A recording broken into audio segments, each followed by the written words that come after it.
Okay, the March 4th, 2026 Land Use and Sustainability Committee meeting will come to order. It's 9:33 p.m. or a.m. I'm Eddie Lynn, Chair of the Land Use and Sustainability Committee. Will the committee clerk please call the roll? Vice Chair Strauss. Here. Councilmember Foster. Here. Council President Hollingsworth. Here. Councilmember Rink. Present. Chair Lynn. Here. Chair, there are 5 members present. There's no agenda or no objection. The agenda will be adopted. Hearing no objection, the agenda is adopted. Good morning, everyone. Thank you all for coming to this Wednesday morning meeting to discuss land use. As always, thank you to the city clerks, council central staff, and STCI for helping us prepare for this meeting. We will now open the hybrid public comment period. Public comment should relate to item 2 or items within the purview of this committee. Please hold the comments regarding item 1, Council Bill 121152, the permanent FEMA floodplains regulations ordinance, until the public hearing, which will be held immediately after this public comment period. Clerk, how many speakers are signed up today? At present, we have 1 in-person speaker signed up. Wonderful. Okay, each speaker will have 2 minutes. We will start with in-person speakers first. Clerk, can you please read the public comment instructions? The public comment period will be moderated in the following manner. The public comment period is up to 20 minutes. Speakers will be called in the order in which they're registered. In-person speakers will be called first, after which we will move to remote speakers until the public comment period is ended. Speakers will hear a chime when 10 seconds are left of their time. Speakers' mics will be muted if they do not end their comments within the allotted time to allow us to call in the next speaker. The public comment period is now open, and we'll begin with the first speaker on the list, Steve Rubsello. Steve Rubsello.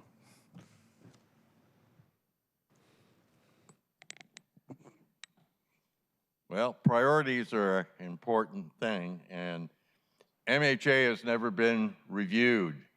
MHA, when it was passed, was supposed to be 50-50 on people accepting it and people paying their way out. My experience, every project I've ever seen, shows that pretty minimal on people actually having people who are less than their target audience in the building. And I think diversity in the city is an important thing. And I think we need to raise those MHA fees, which all the stupid NIMBYs said were way too low in the beginning, and take a look at it. Nobody has had the will to do that. And I assume this is not blessed by the developers, so it'll be a real hard go. The other thing is trees. Let's save our major trees. They are going away. Now, the goal on that was to equalize the rich and poor districts and the north and south. Well, you are equalizing at about 0. We're seeing a loss of our major trees, those that take 20 years or more to be. Shrubs are not the same as trees. Now, I know the development community thinks, let's look at it from a satellite point of view. I say, let's look at it from the point of view on the ground where we really are. So it's about time to really save the major trees. Not every tree, mind you, but the major trees that are going to take a long time to replace. And design review would be another thing. I know it's very easy to run a city without citizens, but citizens do care. And so let us back into the process. That was the price for all these urban centers, and now. Thank you. Thank you, Steve. That's our last public commenter. Thank you. There are no additional registered speakers. We'll now proceed to our items of business. So we'll now move on to our first item of business. Will the clerk please read item 1? Agenda item 1, Council Bill 121152, an ordinance relating to floodplains adopting permanent regulations consistent with Federal Emergency Management Agency FEMA regulations, adopting the February 2020 updated national flood insurance rate maps to allow individuals to continue to obtain flood insurance through FEMA's flood insurance program, repealing Ordinance 126113 and 126536, and amending Chapter 5206 and Section 2509030 of the Seattle Municipal Code. Thank you. This legislation sets forth permanent floodplain development regulations to comply with the federal law administered by FEMA. These permanent floodplain development regulations apply to permit applications for construction on property within floodplain areas mapped by FEMA. FEMA has required these types of updates across the country. In February 2020, FEMA finalized new flood insurance rate maps for Seattle. The 2020 FEMA maps and interim floodplain regulations became effective on August 19th, 2020. The city has adopted interim floodplain regulations and interim maps 10 times while working to adopt permanent floodplain regulations and maps. The interim floodplain maps and the proposed permanent floodplain maps are identical. So now we're going to go to the public hearing portion. As presiding officer, I am now opening the public hearing on Council Bill 121152, setting forth permanent floodplain development regulations. Clerk, how many speakers are signed up for this public hearing? We have 2 in-person speakers signed up. Okay, each speaker will be provided 2 minutes. Clerk, I will now hand this over to you to present the instructions. Speakers will be called in the order of registration. The public hearing registration will remain open until the conclusion of the public hearing. The same public comment rules apply to this public hearing. A 10-second chime will be your notice that it is time to wrap up comments. Speakers' mics will be muted at the end of the allotted time. Public comment relating to Council Bill 121152 is only being accepted at the public hearing. Speakers are asked to begin their comments by saying their name. First up is Jack McCullough. Thank you. Can you guys hear me? There we go. Thank you, Mr. Chair and council members. I'm Jack McCullough. I'm here on behalf of the historic piers 54, 55, 56, and 57 to provide a couple comments. It's odd that, that I'm here on behalf of the piers because they really shouldn't even be in the floodplain.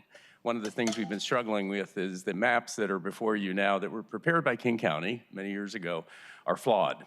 And in fact, the work that's been done so far indicates that the piers should not be in what's called the VE zone, but they're going to be for a while until we get that fixed. So we need to make sure that these are regulations that the piers can live with. The challenge of the piers, as you know, is they're landmark structures. They're very old, they're delicate. And in order to deal with the maintenance and importantly, the removal and replacement of the hundreds of creosote pilings that lie beneath them, which is a tens and tens of millions of dollar expense, they need to be able to continue to generate revenue, right? And to generate revenue, they need to continue to kind of change and offer new services, you know, internal changes and modifications to the structures, all under, of course, the eye of the Landmarks Board. We've been working cooperatively with SDCI to make sure that this ordinance does not impair that ability. Just in the last month, we found a couple of gotchas in the last minute in the language, one of which is reflected in your Amendment 1, which we support, another one of which we're working on. I'm here to ask you on behalf of the peers not to vote today. We don't have an objection to the ordinance, but I would ask you to hold it. We're in the process of trying to set up a meeting between the pier owners and the regulators at SDCI, the building official, and the folks who've been working on the ordinance to make sure that that there are no more gotchas. And we can do that in the next 2-3 weeks, I'm sure. Thank you. Next up is Steve Rubstello.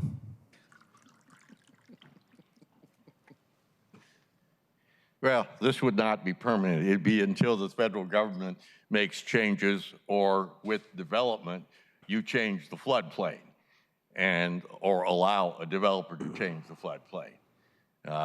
As uncomfortable as it might be, this actually makes sense. And to make not only developers, but average citizens in a position where they could get help from the federal government if they're flooded out. That would be a pretty logical thing to do. So I really have no objection to this particular change in the law. And as a matter of fact, it actually seems to make sense.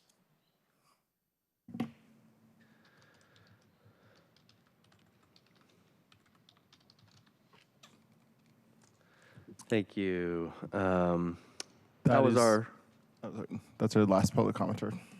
Okay, so that was our last registered speaker present to speak at this public hearing. The public hearing on Council Bill 121152 is now closed.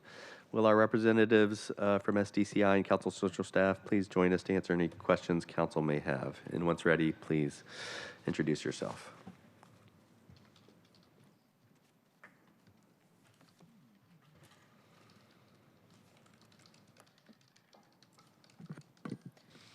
Good morning, Chair Lynn and members of the committee. I'm Maggie Glowacki with SDCI, and I have been working on the floodplain regulations for over 5 years now, and I've been with SDCI for over 25 years now, working as an environmental planner on the environmental regulations, and I'm also a fish biologist. Ketel Freeman, Council Central Staff. Thank you. Fellow committee members, any questions for our presenters today? No. I would love to hear about the amendment. If you have any, just a few comments that you could provide about the amendment and any other. We heard a little bit from the pier owners. Anything that you can state there? Sure, I can speak to the amendment. So in your agenda packet is an amendment sponsored by Councilmember Lynn. It's Amendment 1 to Council Bill 121152, and it corrects a drafting error that was identified by staff and by Mr. McCullough as well. This would clarify that it would clarify the definition for substantial improvement or substantial improvement, to clarify that the definition does not apply to improvements that are required to remedy code violations or for approved alterations of historic structures by the Landmarks Board. It's largely a correction of a typographical error. Wonderful. Thank you. Colleagues, looks like we're, go ahead, Councilmember Strauss. Thank you. Having spoken on this issue for many years, I don't have many more questions. Interesting to hear today about the mapping of where floodplains are, because just as a common person out here, I see the piers are likely in an intertidal zone, not in a flood zone. Can you speak to how those maps are created, updated, and how an intertidal zone is known as a flood zone? Just help me understand that a little bit better, please. Yeah, so the maps are created by FEMA, and it is not uncommon that when you're in the water, you're in a flood zone. So all of the Duwamish River is also a flood zone. And so it's a different type, and those are coastal flood zones. So, when we have king tides with storms, that's considered flooding when the water comes over, either the top of the piers or over onto land. That's considered a flood zone. Does that make sense? And I hear your answer is the best that I can say, just to say, understanding that intertidal zones are a fluctuation, like the water level just fluctuates every day, right? So I understand right, king tide, et cetera, right? And understanding that when the Duwamish floods with high rainfall at the same time as a king tide, that's what creates the South Park. I totally understand and agree. I'm just maybe it's not for committee today, but to understand more of how an intertidal zone, which so is the what it is. intertidal is where the water meets the land. And so that's where we're going to get the flooding from the intertidal zones, when there's too much water in those intertidal zones that move onto the land. And then just to dig a little bit deeper on the FEMA modeling, so they have a model that they run to determine when we're going to see 100-year floods for different areas. And so we don't do the modeling, FEMA does. But to address what Mr. McCullough said regarding the piers being mapped into the floodplains, that was from FEMA's modeling. We've been made aware by FEMA, and FEMA came and talked to the pier owners and explained that the actual pier structures were not in those modeling. And so there is another course where we can do another model that brings in the structure of the piers, and that will influence where the water moves, how fast it goes up against the, how hard it will go up against the seawall there, and that may lead to a different outcome where the piers could be mapped out. That is a modeling that SDCI has committed to doing, but it isn't an overnight process. That's going to take a while. We're going to have to go out for public bidding and then get information from the pier owners regarding the structure, like how big is the pier, how tall is it, how many piles are under it. So it's going to be a process, and with the possibility that those piers will be mapped out incongruent, when working with FEMA. So FEMA is the agency that needs to map those areas out. And we've already said that we're going to work on this, but we don't have the ability to say, these areas aren't FEMA VE right now. We just don't have that ability until we get that data. And, as you understand, we've done 10 extensions of the interim regulations so that we continue to be in the NFIP.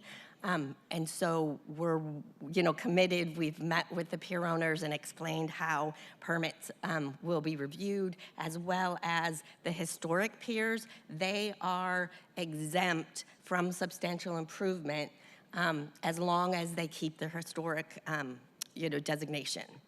And so that's already part of the code that that comes from FEMA, essentially.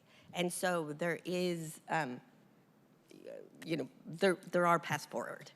Maybe just to add a little bit to what Maggie's describing. So the city does not promulgate the flood insurance rate maps. Those are promulgated by the federal government. There are very limited things that the city can do to influence kind of what those flood insurance rate maps look like.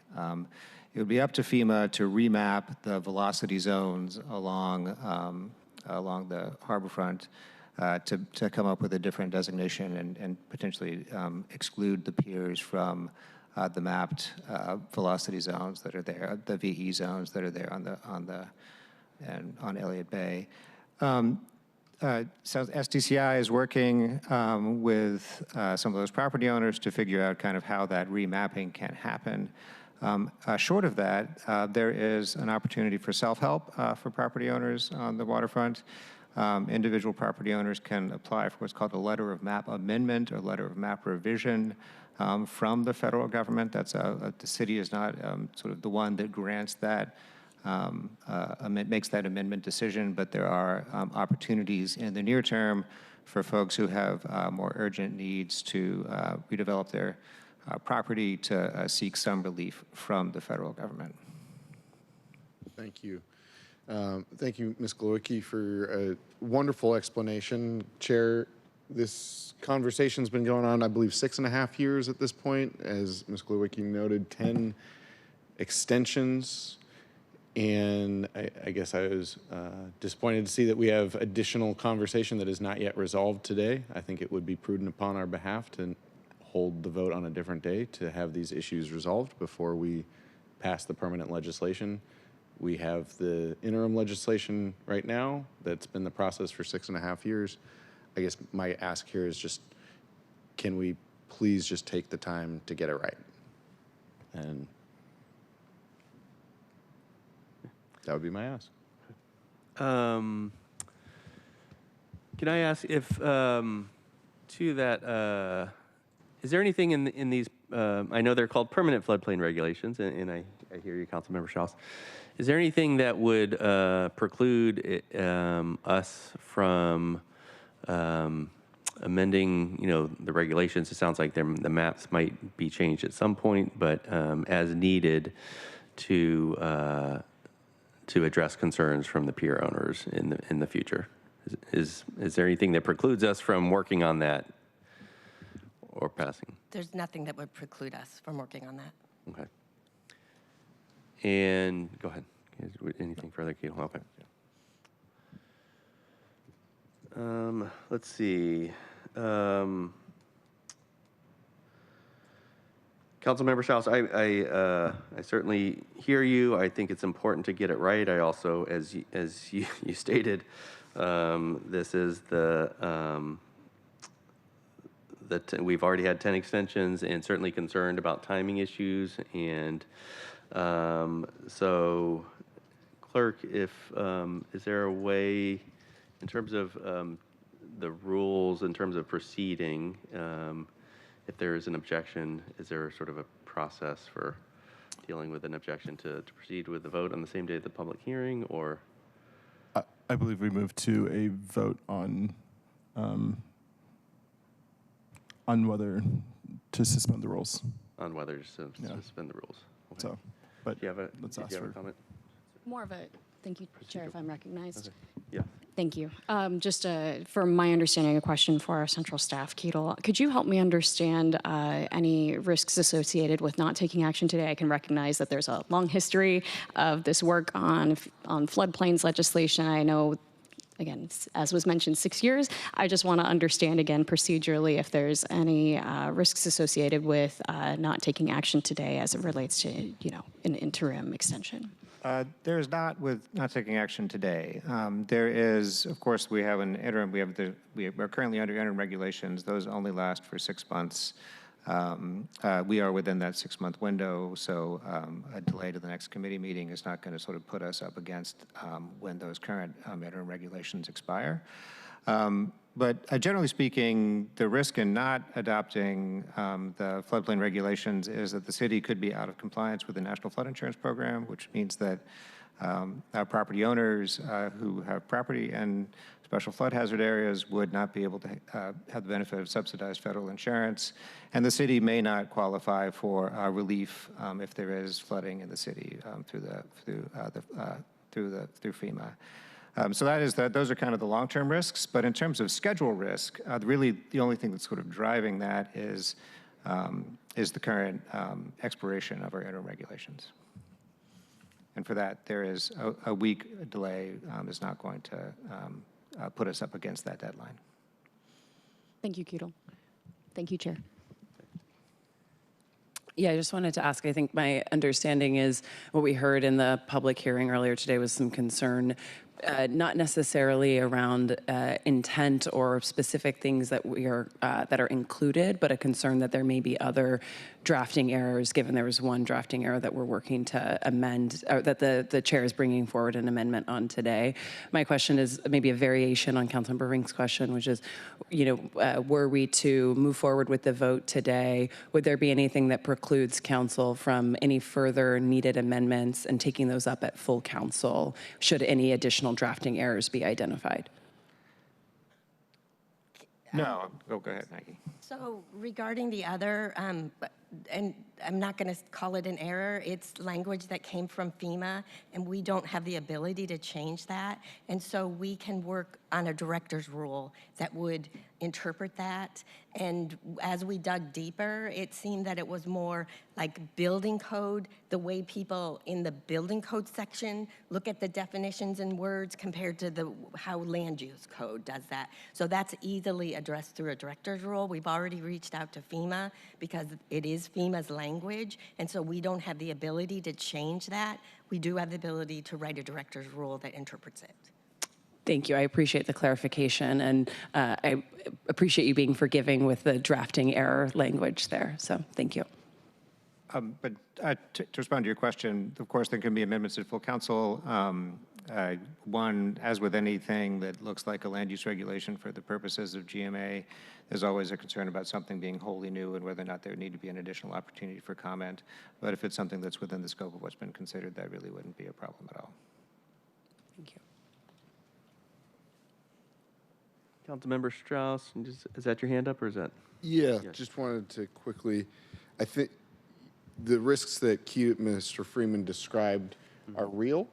They have been present for 6.5 years, and we've been able to mitigate those with the temporary ordinances, right? That has been the process to go through a lot of, because this is not the first issue that SDCI and an external stakeholder has negotiated and mediated. I see other stakeholders here in the audience as well. And so if there are things that we are noticing today, the same day that we're voting is the same day as the public hearing, if we are making changes, whether they're errors or somebody else's words, I don't mind. I don't, assign responsibility. I do say it's our responsibility to make sure that this is a clean bill. And because we have been able to mitigate these risks, as Keatle has described, for the last 6 years through the temporary bills, the temporary bill extends another 6 months at this point. We can always pass another temporary bill. I will be less intense about stopping these, not passing any more temporary bills. But the reason that I've been saying that all these years is because I am finding that we are having conflict within our city at times where we should be just working together in collaboration. And so that's my ask, is additional collaboration. Let's double check this for the right, to make sure everything's correct. But also, as far as, the bill has not been moved or seconded, it can be moved and seconded. I believe the rules have to be suspended because we had public hearings the same day. If you as the chair want to move forward, I'll just abstain today. But would be my request, if we're having amendments about making sure that this is correct the same day we're voting, we should maybe take a second look. Thank you. Thank you, Councilmember Strauss.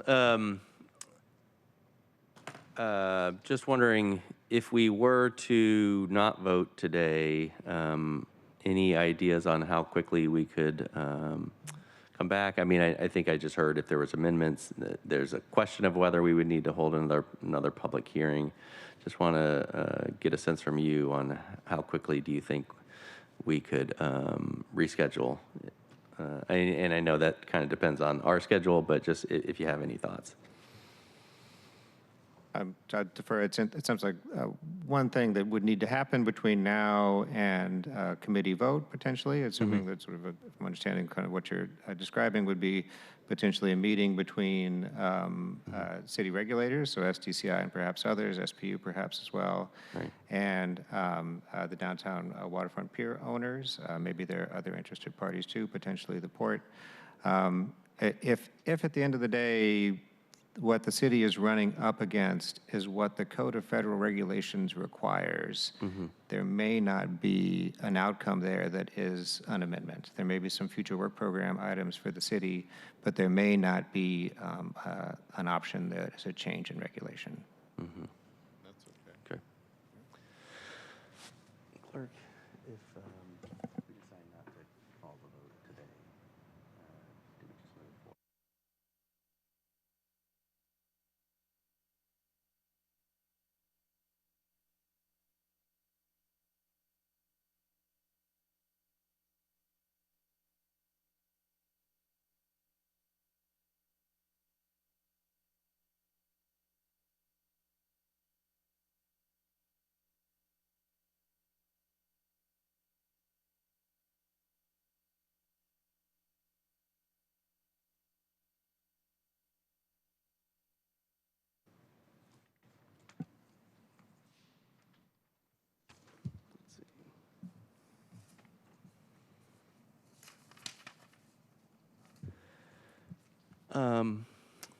Thank you, colleagues. It's a good discussion. I do think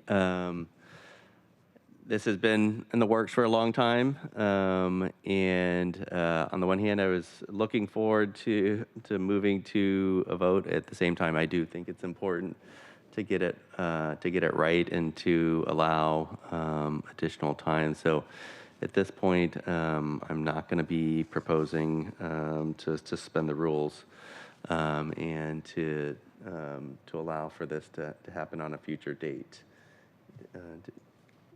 Chair, if I may, Yes, just absolutely. Yeah. thank you for guiding us through this. I know I was coming in prepared to vote today, but hearing the points raised, I understand there's some additional work to do, and I want to be responsive to also the committee members' request. I also am just feeling a sense of urgency as well to keep this on timeline. So hearing from Keatle that a week delay would keep us still within those deadlines. Can you just do a quick refresher for us of key deadlines to know, like, when does our extension end? And I mean, what is also, from an SDCI perspective, a likelihood of a additional extension from FEMA? I mean, I just want to understand again our key deadlines to keep in mind so we can keep this moving forward. Yeah, and I'm going to go from memory here, so some of this is not going to be precise.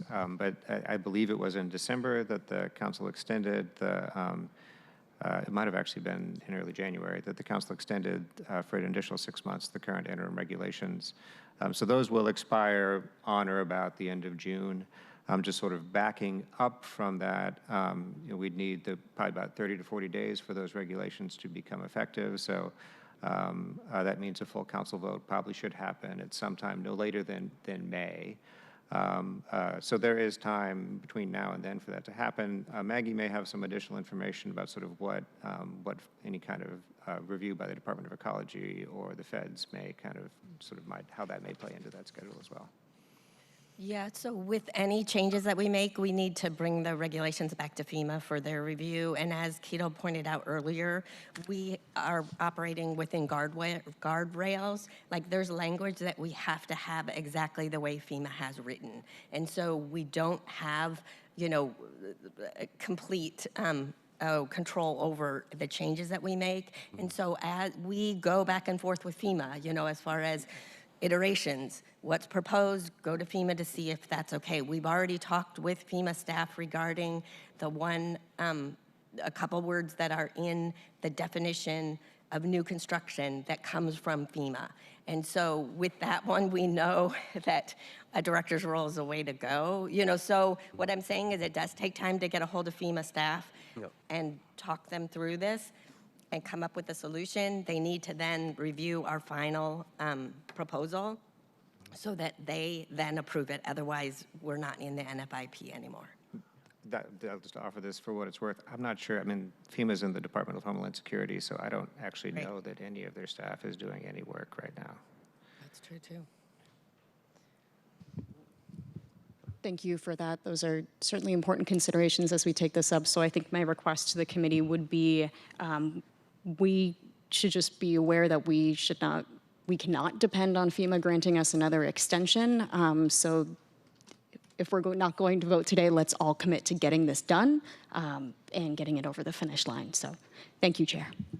Thank you, Councilmember Rankin. And I fully agree. I do not look forward to another extension. So I would love to see if there are any additional amendments, but certainly, or if this issue could just be workshopped and there's a way to address this with future legislation. But I'm certainly committed to avoiding a further extension if at all possible.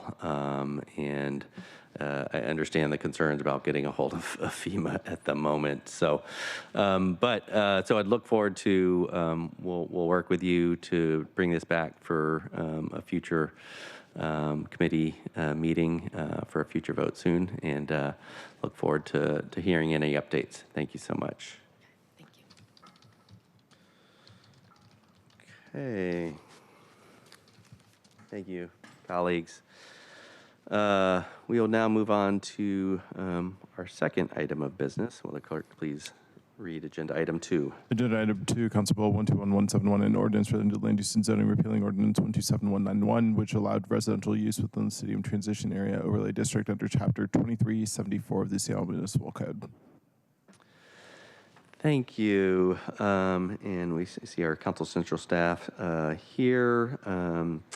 And before we get started, just want to provide a couple comments. So today is just an initial briefing. We will not be having a vote today. There will be future briefings on this agenda item.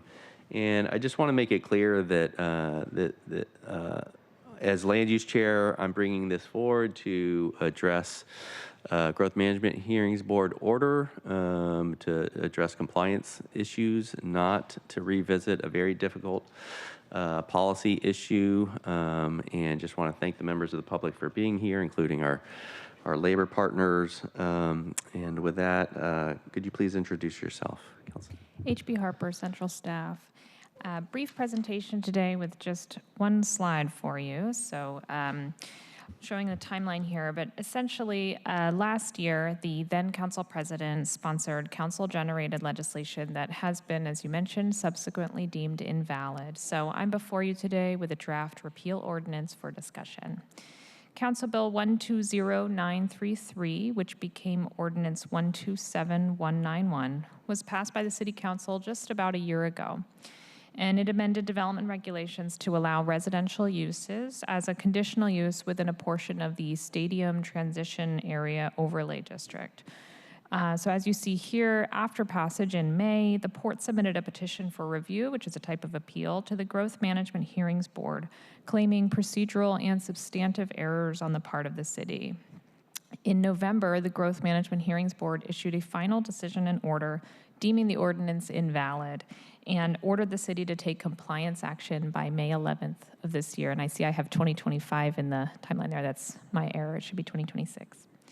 The city does not have time to complete all the necessary procedural steps to attempt a replacement ordinance by that compliance date, and therefore a draft repeal has been prepared for your consideration.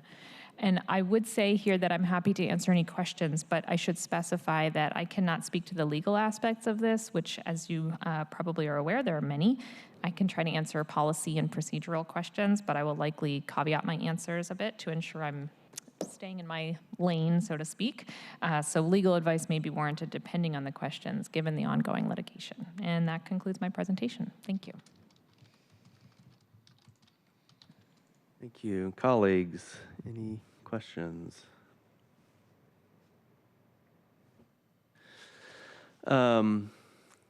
Thank you so much. Could you just describe a little bit who the Growth Management Hearings Board is and sort of what their role is?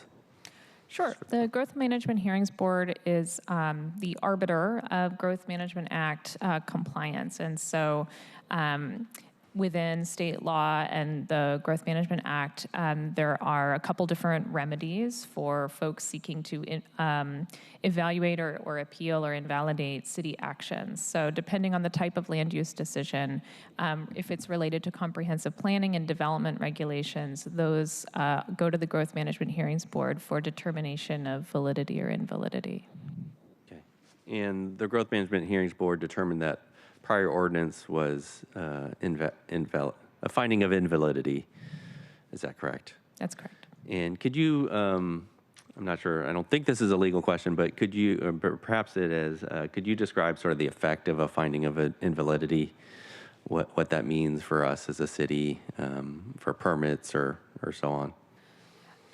Yeah, I mean, I think speaking from the policy perspective, again, not the legal perspective, it means that the policies that were passed cannot be implemented. So if we were to receive a permit application, we could not process the permit application under the regulations that were adopted under that ordinance. Okay, thank you so much. And one final question. If this repeal were to be adopted, is there anything that sort of precludes us long-term? Does this permanently bind our hands, or are we able to sort of revisit our zoning discussions in the future with respect to this area or any other areas of the city? Yep, within the bounds of state law, which lays out, when you can adopt comprehensive plan amendments and how development regulations must be consistent with comprehensive plans, all of that is revisitable. Okay. Thank you. Anything further? Go ahead, Councilman. Chair, thank you, Chair.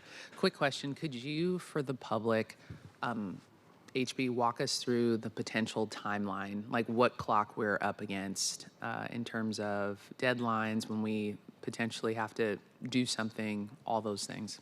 Sure. So the May 11th compliance date, if we back that out, understanding that ordinances to amend development regulations, even if that's to repeal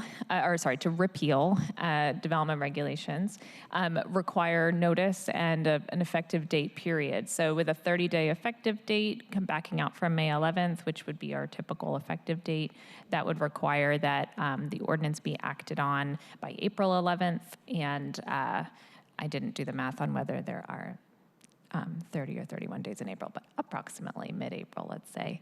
And with requiring that we notice a public hearing, that's required 30 days notice. So that notice has been published for April 1st to have a public hearing date. So that, as you can imagine, between April 1st public hearing and April 10th, 11th, 12th to act, that's a pretty narrow window. So if we sort of take those two required timelines, you can imagine it's quite a tight timeline.